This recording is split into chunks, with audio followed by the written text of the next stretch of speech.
Bismillahirrahmanirrahim. Assalamu alaikum. How are you students? I hope you'd be fine. Exercise 2D of chapter number 2 integers और rational numbers and real numbers हम study कर रहे हैं, जिसमें हम exercise 2D के अंदर ये सारी चीज़ें सीख रहे हैं कि डिफरेंट ऑपरेशंस को फ्रैक्शंस में और डेसिमल्स में किस तरह से इनकॉर्पोरेट किया जाता है।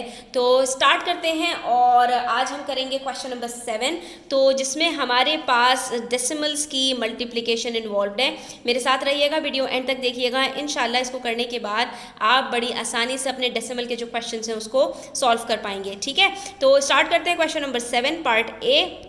तो प्यारे बच्चों, यहाँ पर आपने स्टेप्स को याद रखना है और ये जो डेसिमल्स की मल्टीप्लिकेशन होती है इसको देखकर आपने परेशान नहीं होना। सबसे पहले तो आपने क्या करना है कि ये जो आपके पास हॉरिजॉन्टली लिखा हुआ है ना, आपने इसको वर्टिकली जैसे हम मल्टीप्लाई करते हैं नंबर्स को उस तरह से आपने इसको इस फॉर्म में लिख लेना है। ठीक है, उसके बाद हम जब बात करेंगे कि ये भाई डेसिमल्स वाले हैं तो इसके अंदर कुछ और करना होगा हमें, तो बिल्कुल भी नहीं। यहाँ पर हमने बिल्कुल उसी तरह मल्टीप्लाई करना होता है अपने नंबर्स को जैसे हम बगैर डेसिमल वाले नंबर्स को, होल नंबर्स को मल्टीप्लाई करते हैं। तो अब देखिए यहाँ पर मेरे पास जो मल्टीप्लिकेंड है उसके अंदर हमने क्या करना है, 2 को 2s are 4, 2 7s are 14, 2 4s are 8 + 1 9, 2 1s are 2। ठीक है, और उसके बाद फिर जब हमारे पास 10th डिजिट आता है तो नीचे हम यहाँ पर 0 लगाकर और दूसरे वाले डिजिट से भी सारे ऊपर वाले नंबर्स को जो है मल्टीप्लाई कर लेते हैं। 1 2s are 2, 1 7s are 7, 1 4s are 4, 1 1s are 1।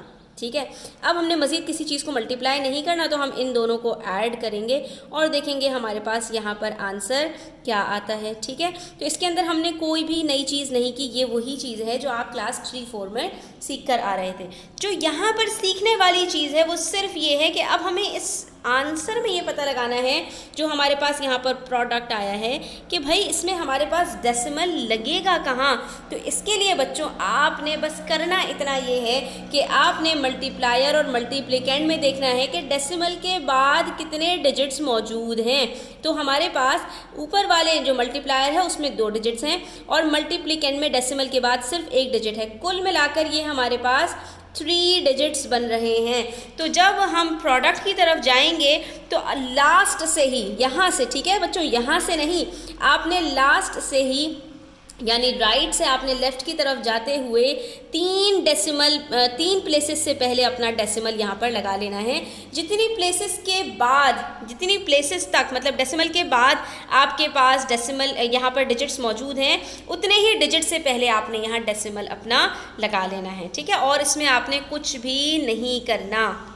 इसी तरह पार्ट बी में देखिए, अब यहाँ पर आपके पास जो मल्टीप्लिकेंड है उसके अंदर एक 0 मौजूद है। कोई मसले वाली बात नहीं है, आपने सिर्फ क्या करना है, आपने 1 5 से सिर्फ मल्टीप्लाई करना है, 0 से मल्टीप्लाई नहीं करना। और उसकी वजह क्या है वो भी सुन लीजिए।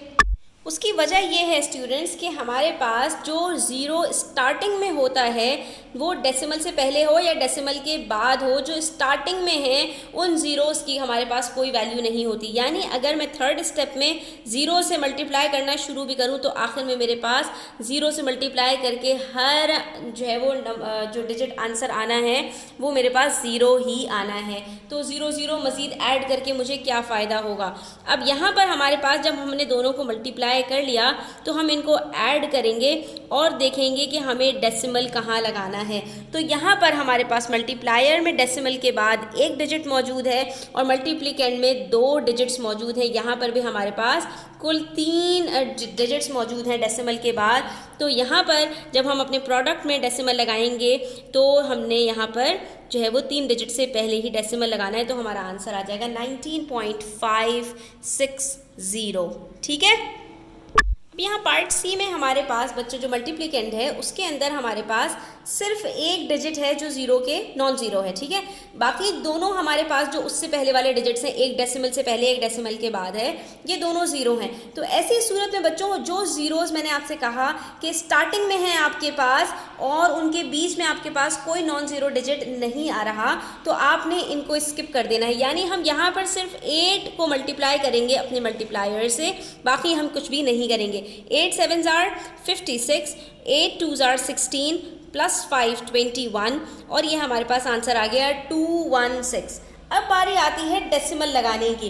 तो यहाँ पर बच्चों हमारे पास मल्टीप्लायर में डेसिमल के बाद 2 डिजिट्स हैं और मल्टीप्लिकेंड में भी हमारे पास डेसिमल के बाद 2 डिजिट्स हैं, यानी कुल मिलाकर यहाँ पर डेसिमल के बाद हमारे पास 4 डिजिट्स हैं। तो अब यहाँ पर आप कंफ्यूज हो जाएंगे कि भाई मिस हमारे पास प्रोडक्ट में तो सिर्फ 3 डिजिट्स हैं, अब हम क्या करें। तो भाई इसमें कोई मसले वाली बात नहीं है। जब भी आपके पास डेसिमल की शॉर्टेज हो, जहाँ पर आपको डेसिमल ना मिल रहा हो, तो आपने वहाँ सिंपली क्या करना है, एक ज़ीरो को बेचारे को ऐड कर देना है। तो आपके पास यहाँ पर आंसर क्या बनेगा, 0.0216। और सिर्फ पॉइंट से हम कोई भी आंसर अपना शुरू नहीं करते, तो उससे पहले भी एक ज़ीरो लगा देंगे और हमारे पास यहाँ पर आंसर क्या आएगा, 0.0216। तो बच्चों है ना मज़ेदार चीज़। अब हमारे पास है 0.25 और नीचे मल्टीप्लिकेंड में हमारे पास 3 डिजिट्स आ गए। इसको हमने किस तरह से मल्टीप्लाई करना है, उसी तरह से जैसे बचपन में सीखा था। 6 5 ज़ार 30, 6 2 ज़ार 12 प्लस 3 15, ठीक है। उसके बाद एक क्रॉस लगाया, अब 9 से मल्टीप्लाई करेंगे। 9 5 ज़ार 45, 9 2 ज़ार 18 प्लस 4 22, ठीक है। उसके बाद हमारे पास एक डिजिट और है भाई, तो हमने नीचे 2 अब जो है वो क्रॉस लगाए। अब हम 1 से मल्टीप्लाई कर लेते हैं। 1 5 ज़ार 5, 1 2 ज़ार 2, 1 0 ज़ार 0 लिखने की ज़रूरत नहीं है। और उसके बाद हमने क्या करना है, हमने इन सब को प्लस कर लेना है। तो 3 हमारे पास यहाँ पर अब की दफ़ा रोज़ बन गई। हमने सबको जब प्लस किया तो हमारे पास यहाँ पर क्या आंसर आ रहा है, यहाँ पर हमारे पास आंसर आ रहा है 4900।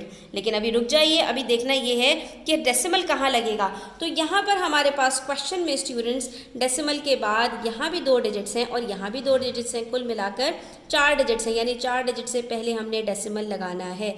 जब हम 4 डिजिट से पहले डेसिमल लगाएंगे तो वो यहाँ पर आ जाएगा और हमारा आंसर क्या आएगा, यहाँ पर 0.4900 आखिर में लिखने की ज़रूरत नहीं है, ये हमारा आंसर होगा। अब ये चीज़ तो आपको पता होनी चाहिए बच्चों कि हमारे पास डेसिमल के बाद जो लास्ट में ज़ीरोज़ आते हैं उनकी कोई वैल्यू नहीं होती। बिल्कुल इसी तरह से कि जैसे होल नंबर के अंदर हमारे पास शुरू में कोई ज़ीरो हो तो उसकी कोई वैल्यू नहीं होती, ठीक है। तो यहाँ पर हमारी ये एक्सरसाइज कंप्लीट होती है। क्वेश्चन नंबर 7 का कंप्लीट होता है। आई होप स्टूडेंट्स आपको ये क्लियर हुआ होगा। स्टिल कोई क्वेश्चंस हो, क्वेरीज हो, कमेंट सेक्शन में आप पूछ सकते हैं। Thanks for watching the video till the end. Take care. अल्लाह हाफिज़।